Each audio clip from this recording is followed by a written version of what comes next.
পরিচিতি এটা কোনো বিষয় না। কাউরে কেউ অনেক মানুষ চিনে, কাউরে কম মানুষ চিনে, এর মধ্যে আহামরি তেমন কিচ্ছু আসে যায় না। একজন মনে করেন 10,000 মানুষের সামনে বয়ান করলো, আরেকজন 10 জনের সামনে, কোনোটাই সফলতা ব্যর্থতার কিছু নেই। 10,000 শ্রোতা হইলে উনি সফল, 10 জন হলে উনি ব্যর্থ, এমন কিছু না। কোরআন সুন্নাহ ইসলামের দৃষ্টিতে এটা কোনো বিষয় না। ইসলামের দৃষ্টিতে মূল বিষয় হলো আল্লাহ তাআলা গ্রহণ করা, আল্লাহ তাআলা কবুল করা। 10,000 মানুষ 10 লাখ মানুষের সামনে বলল, কিন্তু মহান আল্লাহ পাক কবুল করলেন না, তো কোনো লাভ নেই। আবার 10 জনকে বলছে, একজনকে বলছে, আল্লাহ তাআলা গ্রহণ করে নিয়েছেন, সেটা বহুতই দামি, সেটা বহুতই উঁচা খেদমত। এই জন্য পরিচিতি অপরিচিতি জনপ্রিয়তা এগুলো কোনো বিষয় না, বিষয় হলো আল্লাহ তাআলা গ্রহণ করা। কোরআন শরীফে মনে করেন 25 জন নবী রাসূলের নাম আছে, 25 জন। কতজন? তো নবী রাসূল কি মোট 25 জন? তো বাকিদের নাম পৃথিবীর অন্যান্য কিতাবের মধ্যেও এই নবীদের নাম নাই, আরও নয়তো শতখানিক মিলাইলেও কষ্ট হবে। সব মিলাইয়া 100-200 নবীর নাম খুঁজে বের করা কঠিন হবে। তো মনে করেন 100 নাহলে 200-300 পাইল নাম, তো নবী রাসূল কি 300? তো 1,24,000, 2,24,000 নবী রাসূল, কিংবা তার চাইতে বেশি কম হতে পারে। তো এই লক্ষের চাইতে বেশি নবী এবং রাসূলের নাম পৃথিবীর কারো কাছে জানা নাই, কোনো কিতাবে নাই, উল্লেখ নাই। তো ওনারা ব্যর্থ, কি বলেন? এইটা আমি বুঝাইতে চাই, এটা কোনো বিষয় না। আল্লাহ তাআলা নবী সাল্লাল্লাহু আলাইহি সাল্লামকে হজ করতে বলছেন। তো নবীজি যখন হজ করছেন 10ম হিজরিতে বিদায় হজ, 1.25 লক্ষ সাহাবীর সামনে বিদায় হজ্জে এরকম ভাষণ দিয়েছেন আরাফাতের ময়দান। 1.25 লাখ কত? 1,25,000। তো পৃথিবীর কোনো কিতাবে 10,000 সাহাবীর নামও নাই, 5,000 সাহাবীর নামও নাই, একেবারে বাড়ি চালান দিয়েও পাওয়া যাবে না। বুঝছেন নাই কথাটা? পাওয়া যাবে না। তাইলে অল্প কিছু সাহাবীর নামই আছে কিতাবের মধ্যে, তাহলে এই লক্ষের চাইতে বেশি সাহাবী যাদের নাম পৃথিবীর কোনো কিতাবে নাই, কেউ জানে না, তো ওনারা সবাই ব্যর্থ, এই কথাটা বুঝতেছে। এই জন্য আমাদের জীবনের কর্তব্য হলো আমরা এই কথা দিল থেকে ভাবা যে আল্লাহ গ্রহণ করা, আল্লাহ গ্রহণ করা, আল্লাহ গ্রহণ করা। আল্লাহ তাআলা যেন নারাজ না হয়, আল্লাহ যেন সন্তুষ্ট হয়, এটা বড় বিষয়। কোরআনুল কারীমের মধ্যে আছে, আল্লাহ তাআলা বলেন ওয়ারিদওয়ানুম মিনাল্লাহি আকবার। ভাই, যে কোনো লোক ঢুকতে যদি সবাই তাকায়, আপনারা যারা দেখতেছেন, তো এটা তো আপনি শেষ হইতো না। মনে করেন একজন একজন করে লোক ঢুকবো, আপনি চাইয়া থাকবেন, তো তাইলে লাভ হইল কি? তো একবারে রাস্তার যেয়ে দেখেন, যারা এখান থেকে কষ্ট করে দেখতে রাস্তা, ওই লোকগুলা, আপনাদের তো কষ্ট হচ্ছে, আপনারা কষ্ট করে উঠে রোডে গিয়া চান কেডা, তাহলে ভালো বুঝবে। তো আল্লাহ তাআলা বলেন ওয়ারিদওয়ানুম মিনাল্লাহি আকবার, এই যে কোরআনের আয়াত, আল্লাহ তাআলা বলেন আল্লাহর সন্তুষ্টি এটাই হচ্ছে আকবার, সবচেয়ে বড় বিষয়। তাহলে সবচেয়ে বড় বিষয় কি? আল্লাহ পাকের, বলেন না, আল্লাহ পাকের সন্তুষ্টি, সন্তুষ্টি, আল্লাহর সন্তুষ্টি। হাদিসের মধ্যে আছে নবী সাল্লাল্লাহু আলাইহি সাল্লাম দোয়া করতেন, যেটা আপনারা শুনছেন, বহু রমজান মাস পুরাটা নবী দোয়া করতেন, আল্লাহুম্মা ইন্নী আসআলুকা রিদাকা ওয়াল জান্নাহ ওয়া আউযু বিকা মিন গাদাবিকা ওয়া মিনান নার। আয় আল্লাহ, আমি আপনার কাছে আপনার সন্তুষ্টি এবং জান্নাত চাই, এবং আপনার অসন্তুষ্টি এবং জাহান্নাম থেকে পানাহা চাই।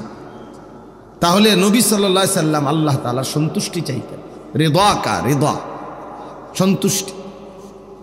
কোরআন শরীফে আছে আল্লাহ তাআলা হাসরের ময়দানে নেককার, ইমানদার, প্রিয় বান্দা যারা, পবিত্র আত্মার অধিকারী তাদেরকে ডাক দিবেন, ইয়া আইয়াতুহান নাফসুল মুতমাইন্নাহ, হে আমার পবিত্র আত্মার অধিকারী বান্দাগণ, ইরজিই ইলা রাব্বিক, তোমরা তোমাদের রব মহান আল্লাহ কাছে পাকের কাছে ফিরে আসো। কোন অবস্থায়? রাদিয়াতাম মারদিয়া, এই অবস্থায় যে তোমরা আল্লাহর উপরে রাজি, আল্লাহও তোমাদের উপরে রাজি। তাইলে মুমিনের সবচেয়ে বড় সৌভাগ্য যেদিন আল্লাহ তাকে বলবে রাদিয়াতাম মারদিয়া, যেদিন আল্লাহ বলবে বান্দা আজ তুমিও আমার উপরে রাজি, আমিও তোমার উপরে রাজি। তো এটাই তার জীবনের সবচেয়ে বড় পাওয়া, এটাই তার জীবনের সবচেয়ে বড় পাওয়া, আল্লাহ তাআলার সন্তুষ্টি ঘোষণা হওয়া, সন্তুষ্টি ঘোষণা হওয়া। এই জন্য বাপ মহান আল্লাহ পাকের কাছে জীবনের ছোট বড় আমল কবুল হওয়া, এটা বড় বিষয়, এটা বড় বিষয়, এটা বড় বিষয়। আল্লাহ তাআলা আমাদের প্রত্যেককে আমাদের জিন্দেগীর সমস্ত নেক আমল আল্লাহ তাআলা যেন কবুল করে নেয়, বলেন আমিন। এই নামাজ পড়েন, রোজা রাখেন, দান সাদকা করেন, জিকির করেন, তেলাওয়াত করেন, আল্লাহর কথা বলেন, শুনেন, এই সব কিছুর মধ্যে মূল মাকসাদ আল্লাহ যেন গ্রহণ করেন। দুইটি জিনিস ইবাদত কবুল হওয়ার জন্য বাধ্যতামূলক, জরুরি, লাজেম, এই দুই জিনিস থাকতেই হবে। এক নাম্বার হলো আমলটি কোরআন সুন্নাহর আলোকে বিশুদ্ধ হওয়া। আমল করছেন, নামাজ পড়ছেন, ঠিক আছে, আপনিও মনে করছেন নামাজ, আমিও দেখছি আপনি নামাজ পড়ছেন, কিন্তু সূরা কেরাত অশুদ্ধ, ফরজ গোসল আদায় হয় নাই, ওযু সুন্নাত মোতাবেক হয় নাই, রুকু সেজদা ঠিকমতো হয় নাই, আপনি আত্তাহিয়াতু তাশাহুদ ঠিকমতো পড়েন নাই, পারেন না, অশুদ্ধ। তাহলে বাহ্যিক দৃষ্টিতে যদিও দেখা গেছে আপনি নামাজ পড়ছেন, কিন্তু সেটা আসমানওয়ালা রবের কাছে পৌঁছবে না, কবুল হবে না, কবুল হবে না। অশুদ্ধ ব্যক্তি, অশুদ্ধ নামাজ। নবী সাল্লাল্লাহু আলাইহি সাল্লামের হাদিস আছে, তিলকা সালাতুল মুনাফিক, তিনবার বলছে নবীজি, তিলকা সালাতুল মুনাফিক, তিলকা সালাতুল মুনাফিক, ওই নামাজ মুনাফিকের নামাজ, ওই নামাজ মুনাফিকের নামাজ, ওই নামাজ মুনাফিকের নামাজ। কামা ফানাক্কারা আরবাআন লা ইয়াযকুরুনাল্লাহা ইল্লা কালিলা, যে ব্যক্তি দাঁড়াইলো আর 4 রাকাত নামাজ পড়লো, কেমন দাঁড়াইলো আর 4টা ঠোকর মারলো, ভালোভাবে আল্লাহর জিকিরগুলো, নামাজের তসবিহাতগুলো আদায় করলো না, আল্লাহ রসুল বলছে, কসম, হাদিস এটা, যে নবীজি বলছে এটা মুনাফিকের নামাজ, মুনাফিকের নামাজ, মুনাফিকের নামাজ। তাহলে আপনি না ভাবলেন আপনি নামাজ পড়ছেন, কিন্তু শুদ্ধ তো হলো না, শুদ্ধ তো হইল না, এ তো মুনাফিকের নামাজ হলো। হাদিসের মধ্যে আছে এটা, আল্লাহ নবী, আল্লাহ পাক কোরআনে বলছে মুনাফিকের চিহ্ন, হাদিসেও আছে, কোরআনেও আছে।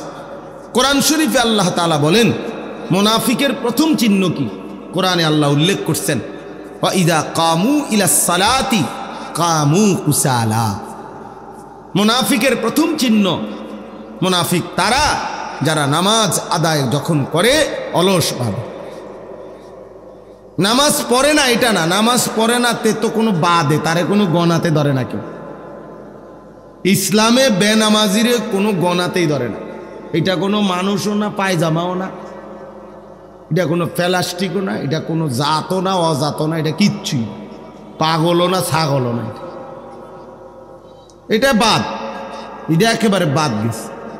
বেনামাজি তার কোনো তুলনা নাই, আমি সবসময় বলি বেনামাজির কোনো তুলনাহীন, তার কোনো মানুষের সাথেও তুলনা নাই, গরু ছাগলের সাথে, কুকুর বিড়ালের সাথে, জন্তু জানোয়ারের সাথেও তার কোনো তুলনা নাই।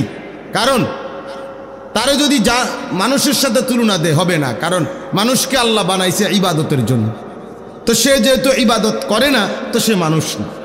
তারে জানোয়ারের সাথেও তুলনা দেওয়া যাবে না, কারণ জানোয়ার প্রতিবাদ করে বলবে আল্লাহ আমার সাথে তারে তুলনা দিল কেন, আমারে তো আপনি সেজদা দিতে বলেন নাই, এই জন্য আমি কুকুর সেজদা দেই নাই, কিন্তু ওরে তো আপনি সেজদা দিতে বলছেন, তবুও সে দিচ্ছে না, তো আমার লগে তার বলল কেমনে? কথা বলেন নাই?